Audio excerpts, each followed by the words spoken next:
Broadcasting from the business capital of the world, this is the Podcast Business News Network. Welcome back to the show. Dr. Arlayn Castle joining us here again live on the podcast and Zoomcast to talk more about a castle of knowledge. That's the name of her company. Also, hey, it's the website too, castleofknowledge.com. We're going to talk more to her. She's a divorce coach and also compliance and professional leadership consultant. Welcome back today. How are you? Hi, Jill. Doing well. How are you today? I'm doing great, sweetheart. Happy early 4th of July. You get a break tomorrow, right? Deserve the time off. Oh, good. Well, pleasure to have you back here. Would you mind just introducing yourself before we get started for today? Sure. Hi, everyone. I'm Dr. Arlayn Castle. I am a divorce coach, and I also do compliance and leadership consultant. So Jill and I will be talking about the divorce coach portion of what I do today. Awesome. And I know we're going to start with, do you find that after a separation or divorce that people kind of ask, who are they without their ex-partner? Yeah, it's interesting. That happens most times, Jill. So what happens is that the hurting person is so used to being one with their ex-partner and making decisions. Their life was so intertwined. So, literally intertwined. So now that they're no longer with that person, they're alone, they're by themselves. And so there's this huge void, like a lot of nothingness. So it becomes a little confusing, like on a grand scale, not so much like, I guess I can go to lunch by myself today. Oh, okay, I guess I'll go to a game. That's surface, but it literally becomes deeper than that. The person really does not know who they are. And I'm going to give you an example about something with me. This is kind of superficial, but it's really part of me not knowing who I was with this respect. So my ex-husband was pretty romantic. So he would buy all my clothes, my suits, my shorts, my casual clothes, everything except my shoes. And he would buy some really nice stuff. So 10 years later, almost 11 years later, we get divorced. I literally did not know, like, what stores do I go to? I felt so stupid. I only told a couple of friends because at the time I felt foolish. But again, that's small, but it's still big. Who am I? I don't even know how for myself. And so what happens is that people just, the things that they did together. And even if they did one or two things with their friends, those are just one or two things. Most things they did was because of a meeting of the mind. So that's basically what it means when people say, who am I? Like, what do I do now? It's a deeper thought in terms of who they really are. And they say that a lot. I think most people say that to some extent, and then they don't want to say it. They'll say it to just their the people that they communicate with confidentially, because it kind of sounds foolish to say, because your friends and family members will say, what do you mean you don't know who you are? I don't really know how to shop for myself anymore. And it was interesting going back to the stores. I was like, oh yeah. Now sometimes we went to stores together, so it wasn't like I never went to the malls. I did, but I didn't have to shop for myself. So knowing how to, that was just for me, I thought, how foolish can you be? You don't even really know where to go get these things from. Right. I found out quickly, but that's still something that I was so used to. It was part of my life. It was not here or there. Shoes, yes, right? So that's basically what they mean when they say they can't find themselves, don't know who they are. Well, we know who we are.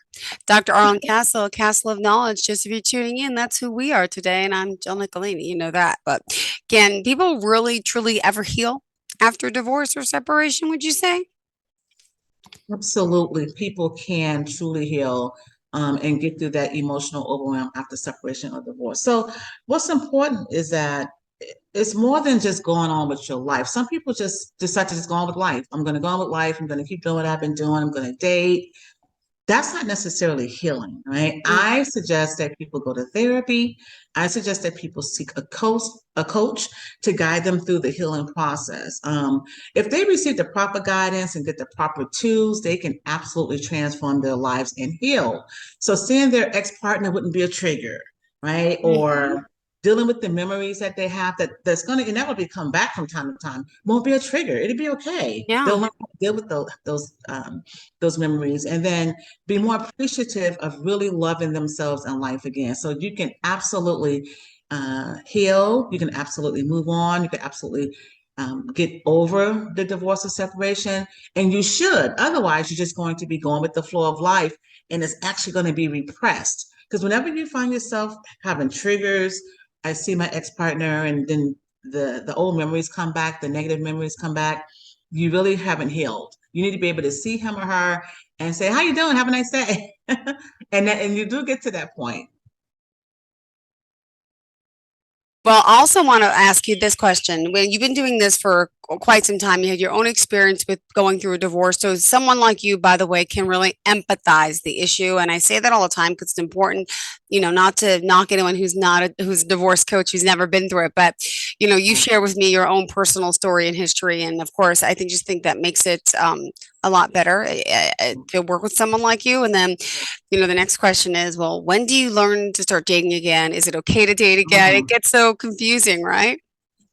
So the date again question, people a lot of times ask that questions, and sometimes people just go out on their own and do what they think they should do. I tell my clients always heal first.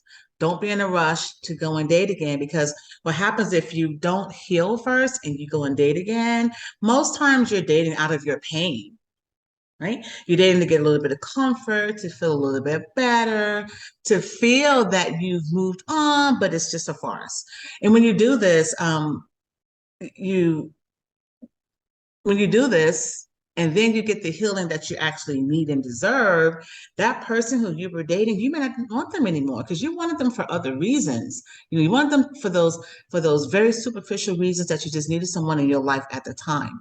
So now you're dealing with the rebound situation. Now you're dealing with the fact that this wasn't fair to this other person who may end up being hurt by it.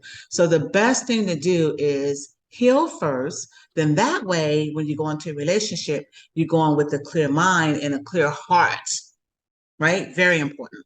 Because that person who you're dating, they're thinking that you're over it because you're saying with your words, "Oh yeah, that's over. I'm completely over that," and they're trusting you.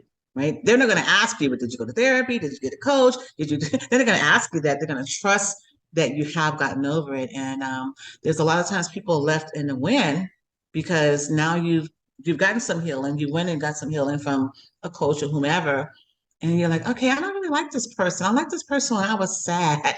I like this person because they helped me deal with, some anger issues I was having, or dealing with some triggers I was having. But now I don't have those things anymore. I don't really want to be with him or her, and that's not fair. So heal first, then go out and date. And take your time. Just take your time. But some people rush into things, right, to try to take their mind off it. So take your time. Now, what if a person does not want to see custody and doesn't want to share their child with the ex-partner? What happens in something like?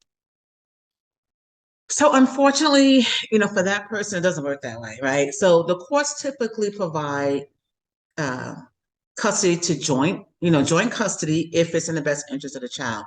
The only way that they don't provide joint custody for the most part is if one person is deemed an unfit parent. Unfit parent can mean different things, like the person's on drugs, don't have to be a drug addict. The person, can suscept the child to certain things, certain environments, but the judge have to decide that. What's bigger though is that the child belongs to both of you. The child needs both parents. So I usually tell my clients, not to include the child in your disputes with your ex-partner, your disagreements with them. Don't put the child in that. That's just a lot of mess. Don't put the child against each other. Because what happens is that child is going to grow up. You want the child to grow up resilient because you conducted yourselves as adults, and not to grow up resentful because you did not. So you should want the child to have both parents. The child needs both parents. The child is going to miss the other parent. The child's going to wonder, why can't I see my other parent? And while they're small, they won't understand a lot. They know I grew up with mom or I grew up with dad. But then as they get older and they hear the things that that parent is saying against the other person, which is typically negative, they become resentful. They literally become resentful. And then the grades start failing. They become rebellious. And it becomes a vicious cycle. So when it comes to that child or those children, don't put them in the middle. Don't seek, custody unless you know you should. If you know that parent is unfit, prove that parent is unfit, and then seek custody. Because sometimes the parent is. One of them are sometimes. But don't do it just for the sake of hurting someone's feelings or for the sake of saying this really is my child, because it's not your child. It's both of your child. Ooh, that's a hard one. Yeah. I Oh, know. it's hard to do that with the kids and to keep It's everything hard. separate, not to talk about the one on the other, not to let them overhear you. It's easier said than done, but It it's for is. the best. We have to remember why, who we're Yes. doing this for, put our anger aside and bitterness aside for sure. Yes, absolutely, Jill. Absolutely. Ah, And it is hard because sometimes the kids are going to always ask you, where's mommy or where's daddy? And why you and mommy or daddy aren't together anymore? And you really have to brace yourself and understand that you are talking to your child. They don't even need to know what happened.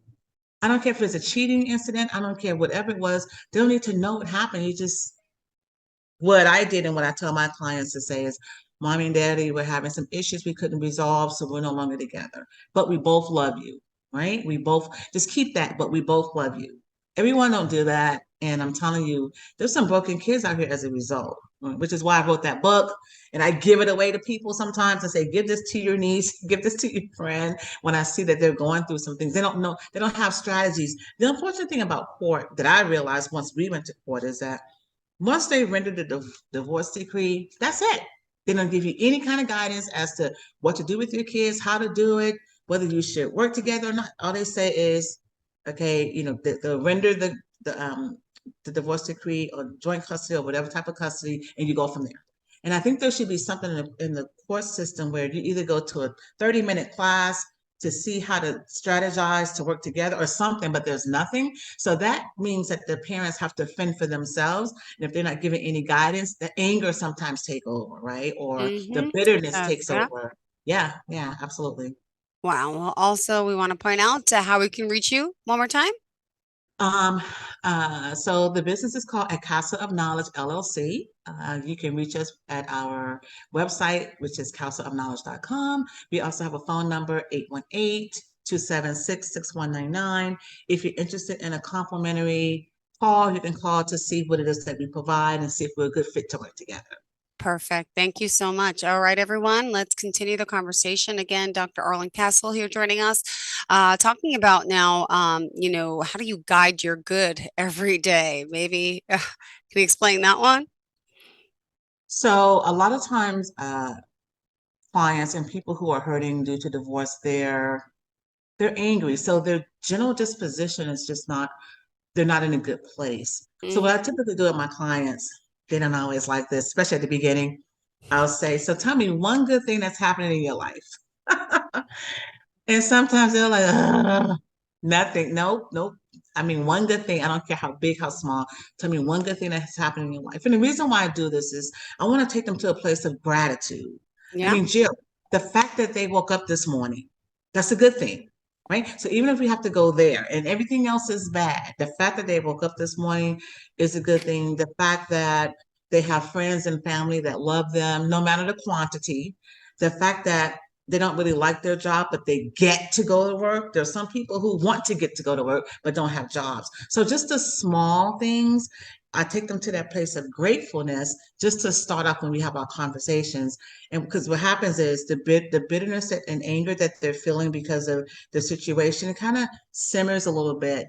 And now they're more on an even and neutral um, wavelength so we can have a real discussion.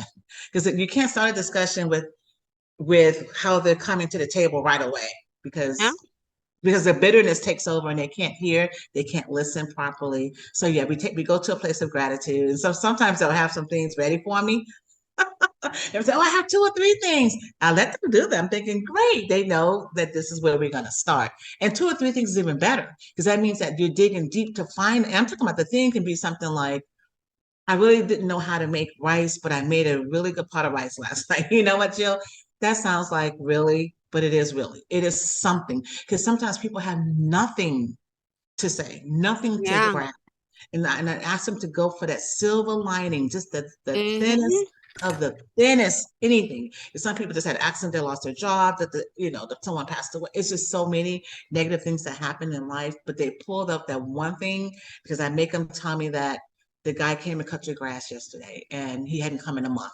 Anything. It's I call them wins. So I tell them even the small wins, you just be gracious for those things. Oh, and gratitude. I love that it reminds us the simple act of gratitude of being thankful, waking up each and every day, and Yes. goes a long way. What would you say is the longest time a client went on with life without healing? Ooh, because is Wow. that possible? Sometimes people don't heal, right? Yeah, you know what? Or I had a client 17 years. So for 17 years, she did nothing. I mean, that's not true. She did do something. She was doing life. She was doing life as she knew it, but she hadn't dated. She focused on her children, focused on her job that she didn't like. And for 17 years, and I said, why did you wait 17 years to do it? She hadn't gotten any therapy because she figured I'll get over this. I mean, I'll get over it in time. So I said, well, what time do you want? Spend over yeah. 17 years. Do you the rest of your life needs to be yours now. So it can be, I had a call with someone today who we didn't end up working together right away because she needs to go and talk to someone before she comes back to me. But I think she was in the UK. It had been 20 years. Woo! Hmm. And she was still hurting so bad because Yeah. even during the conversation, she started crying and she said, I get your emails and your emails, you're hitting my pain points. Your emails make me feel so much better. So my emails are helping her to heal actually, because the emails that I send to people I literally kind of tell them what to do. This is how you do it. This is what you need to do. I need you to kind of pick yourself up by your bootstraps and move on. So it can be 1 year. And some people will say, why are you acting like this after 1 year? Because if someone has been uh, divorced for 1 year, they were together for more than a year, right? They were together for Hmm. some time and then they got divorced. So Yeah. the relationship just didn't start at marriage.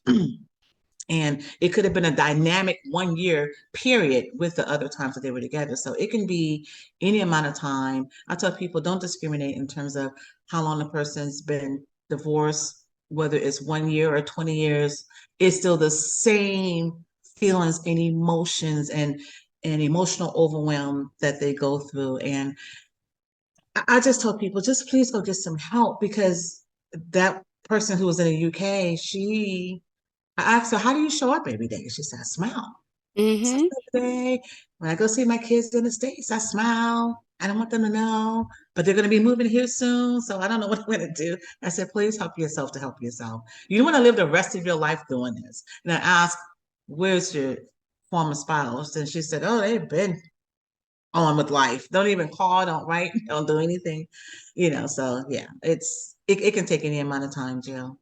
Okay, good to know. And when it all depends when somebody's ready, but you're here as a guide to help them, to talk to them, which is something that everybody has. Some people might rely on a friend or an insider, and sometimes that's not the best advice. It's sometimes to step outside the box. I can recommend someone like yourself with a Yes. unbiased opinion, right? Yes, yes, yes, absolutely. And is there something maybe that some of your clients say that they experience that really could be annoying? She's like, well, a few things. Yeah, a few things. Um, some clients and people who are hurting due to separation and divorce, they find themselves emotional a lot, crying or even being tearful, and they just don't want to do that any longer. So they get so annoyed, like, why am I still going through this? They get so frustrated, and so the annoyance causes more annoyance. And what I tell them is that this is regular. This is part of your healing. You got to get all this out. So don't hold it. The tears are okay. Just don't tell nobody you're crying. Okay, just at night, if you need to get the tears out, get the cry out, get it out, because that's part of the healing process.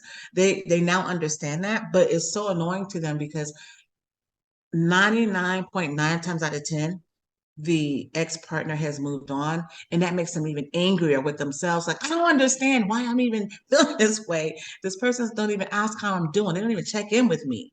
And here I am over here with tears. Here I am over here with these emotions that I can't get rid of. And it just really makes them angry. So we talk about processes, right? Like, healing is not linear, right? There's a way that you heal, but it's not always you do this, do this, do this, do this, and you heal. You have to have the proper tools, utilize the tools. You have to do what you need to do in order to to engage in a healing journey. Otherwise, it doesn't go away. So for people who does not seek therapy or a coach to guide them properly. They actually go through this when they're in their relationships, but they may not cry, but they'll have bitterness. They may not cry because they've moved on with life in terms of moving on, like just going on with the flow of life, but they're angry and they're so bitter, Jill, and they wonder, they may not even wonder. They just think to themselves, well, I'm supposed to be bitter because this is what happened in my relationship. No, no, you're not. Because that bitterness is, it can, a root can happen inside. You don't want that person to have any control over your emotions, any control. You don't want them to stifle you at all. You don't want them to strangle your mere existence. You want them to just, you can think about them and go on. To the extent that it bothers you, it stifles you, you haven't healed. So it's kind of annoying when they find themselves going through this emotional overwhelm, and it's been some time, whatever time means to them, and they can't shake it because they just want to shake it.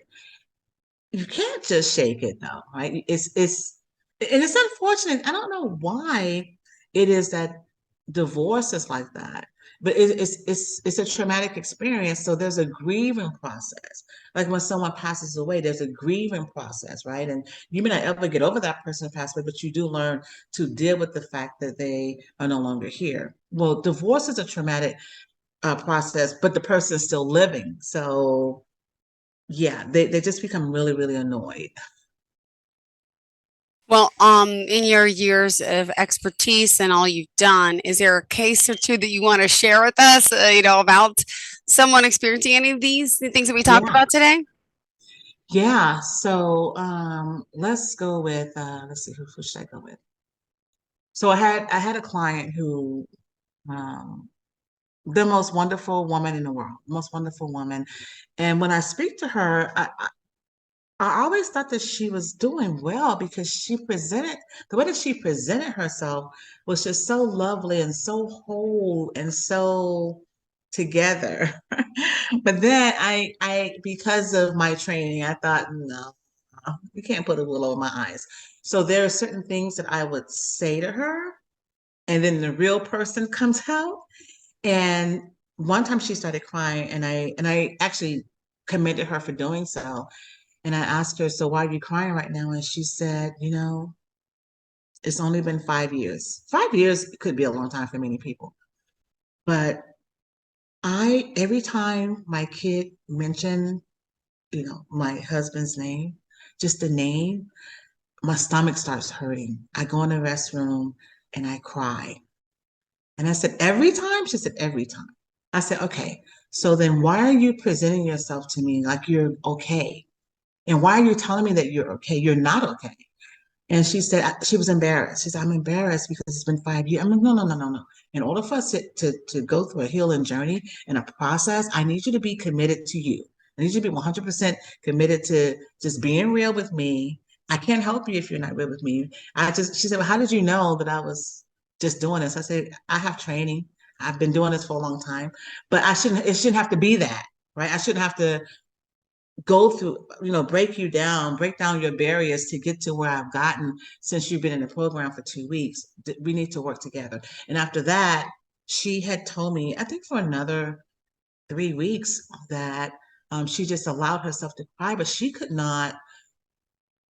I think for her, it was so deep. She said she was doing it every day. She'll be at work and she'll feel it kind of rising up inside, and she'll go to the restroom and she'll cry silently. So she had repressed Oh, for so long. Yeah, she had repressed it for so long. And she said, I get so annoyed that I kind of start treating my staff bad. I started treating my kids. My kids told me that I was being mean, and I didn't really understand why I was being mean. I said, you know why? Because the crying you was doing was making you angry and frustrated. And you didn't know what to do with that. And she said, exactly. So once we handled that, she wasn't mean to her staff anymore. They weren't going to HR. And her kids started feeling better. So yeah, it's interesting.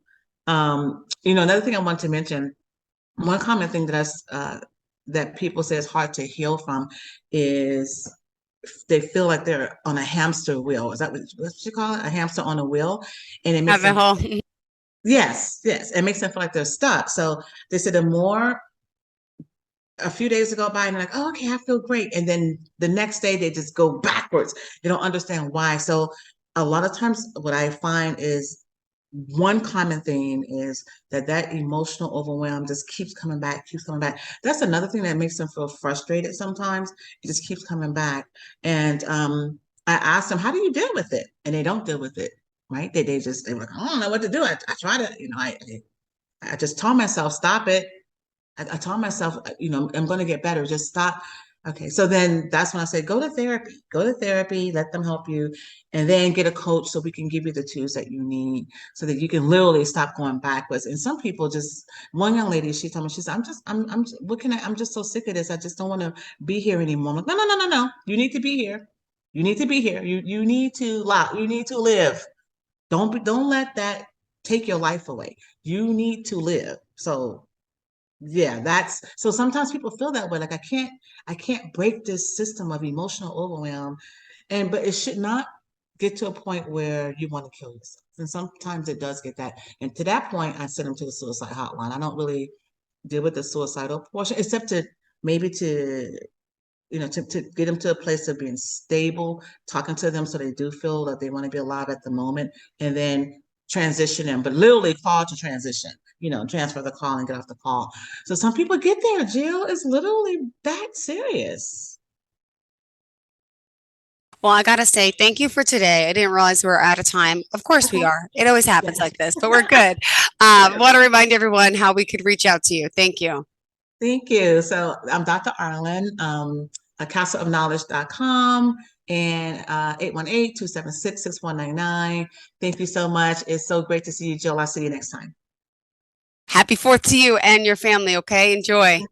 Are you looking for even more of the podcasts and hosts that you love? The Podcast Business News Network is proud to announce that you now have even more ways to listen live. Check out the MyTuner Radio, online radio box, and Simple Radio apps on iOS and Android, or find us online. Search for Business News Network on mytuner-radio.com or search Podcast Business News Network on streama.com and onlineradiobox.com/US. Take your podcast on the go and don't miss a minute of the action.